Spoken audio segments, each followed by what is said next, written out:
Today, as Raila Odinga was being picked up from the Jomo Kenyatta International Airport, so many things happened.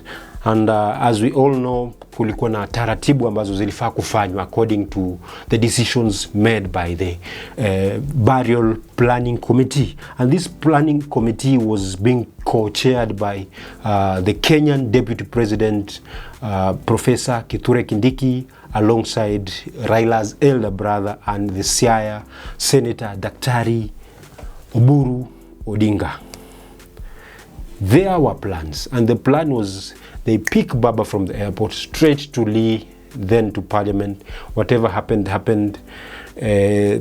Parliament space, Parliament building was seen to be a small space. Of course, some people who have died before, some dignitaries who have died before, were being viewed. The body was being viewed at the Parliament, but from the pressure na nini, mambo ya maandamano na tension iko hapo kwa bunge, wakaamua ni aje, let's go to Kasarani.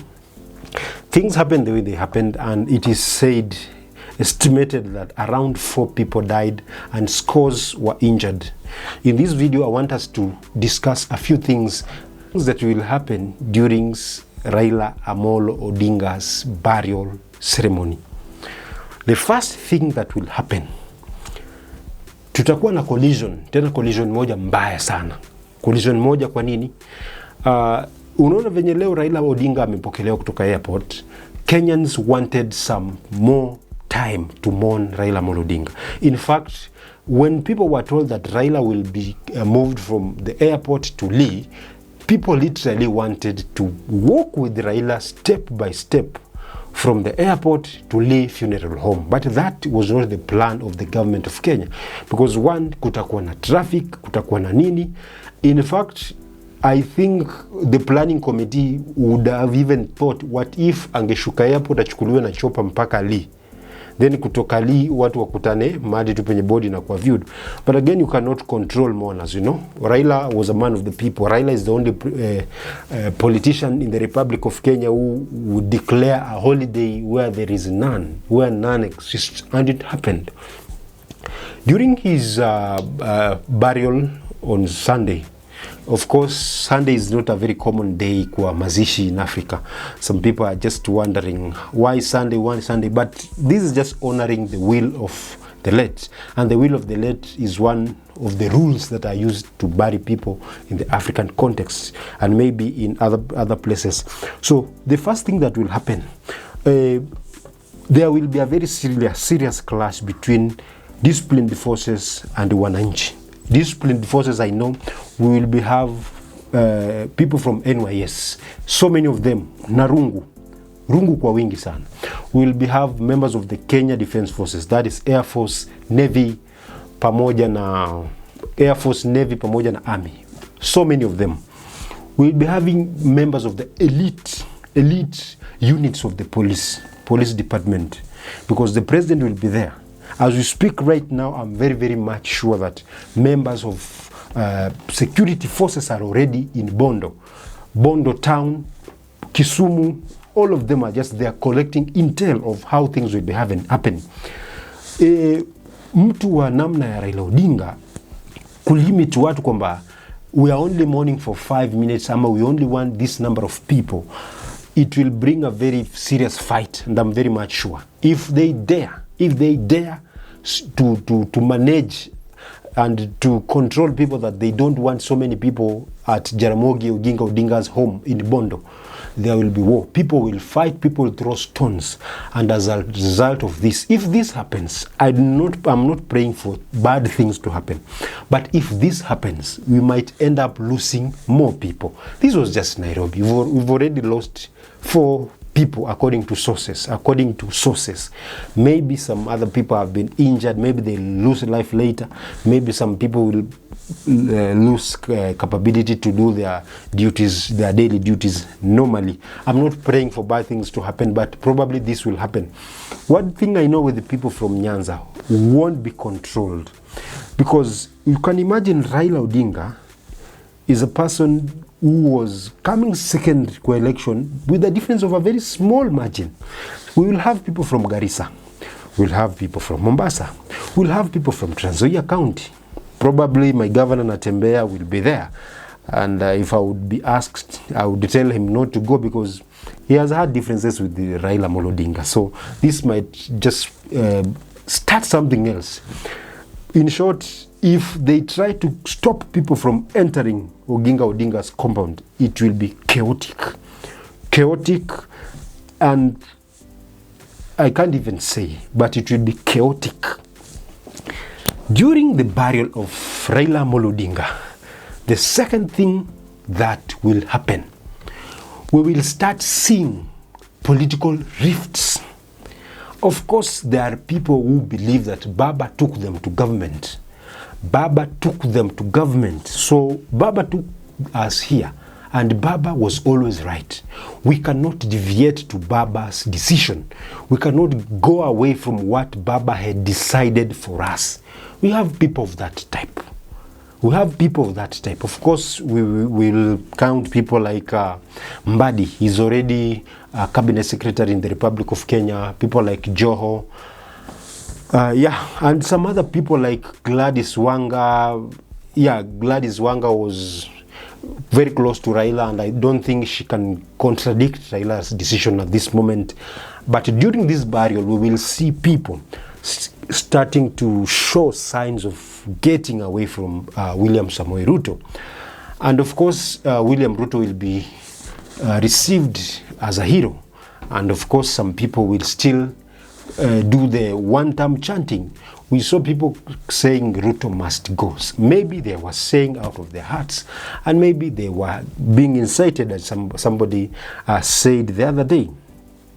The other thing that will happen, we will of course have dignitaries, maybe presidents, former presidents, diplomats from different countries, maybe within Africa and from all over the world.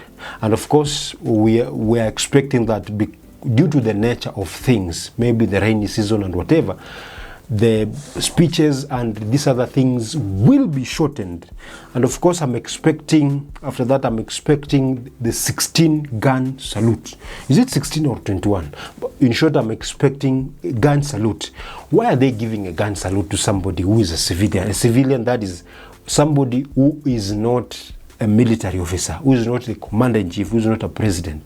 They are doing this so that William Ruto cements the friendship between him and the late Baba Raila Odinga. That is one reason. And of course, the second reason is just giving honor for the work that he has done.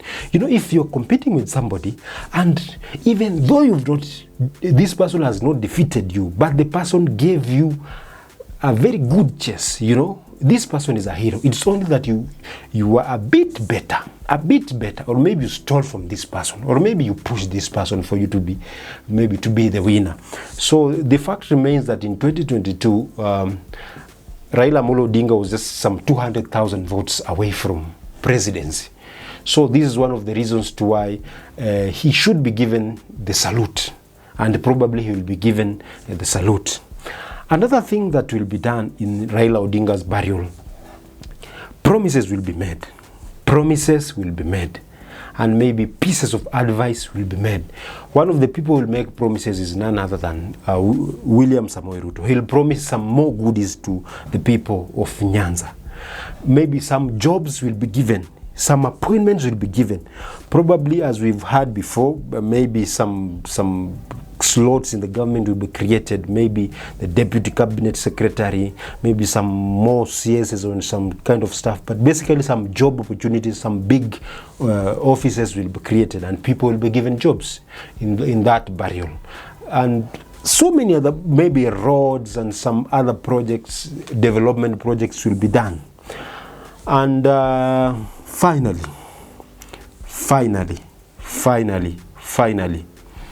Ruto will suggest new collaborations between the Kenya Kwanza government and the ODM leadership.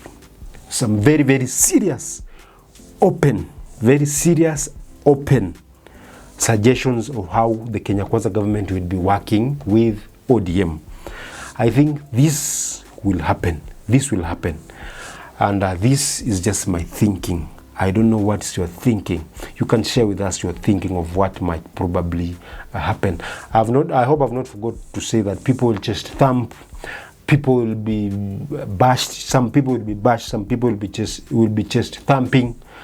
Yeah, and life will move on after that. I've forgotten to say something very important. By-elections will be one of the biggest topics in Raila's burial. As much as they'll say that we want to use a very short time, by-elections, and one of the most critical by-elections is the Bondo Kasipul by-elections. If you see clearly, you will see Boyd Were, the son to Opondo, is it Opondo Were? The son to Opondo Were won the ODM ticket. Of course, people say that Gladys Wanga is pro-Boyd Were. So probably they'll be given space to speak. Of course, Siaya, I think Kasipul is not a constituency where Raila comes from, but they will be given space because this platform is one of the platforms that people will be watching. We've seen Boyd has been in the airport standing in solidarity with the ODM team and the Kenyans who are mourning Baba. We've seen Aroko visiting, we've seen videos, we've seen Bior, is it Bior Mapesa or Mapesa Bior, somebody. We have also seen him being closer to the Raila Odinga's family during this mourning period, plus so many other things. And some things will happen, things that we cannot think about. This is just calculated guesses. My name is Majani Chezo, and this is Trans-African News Updates. If you have not subscribed to our channel, kindly head on to YouTube and search Majani. Head on to YouTube and search Trans-African News Updates. Thank you so much.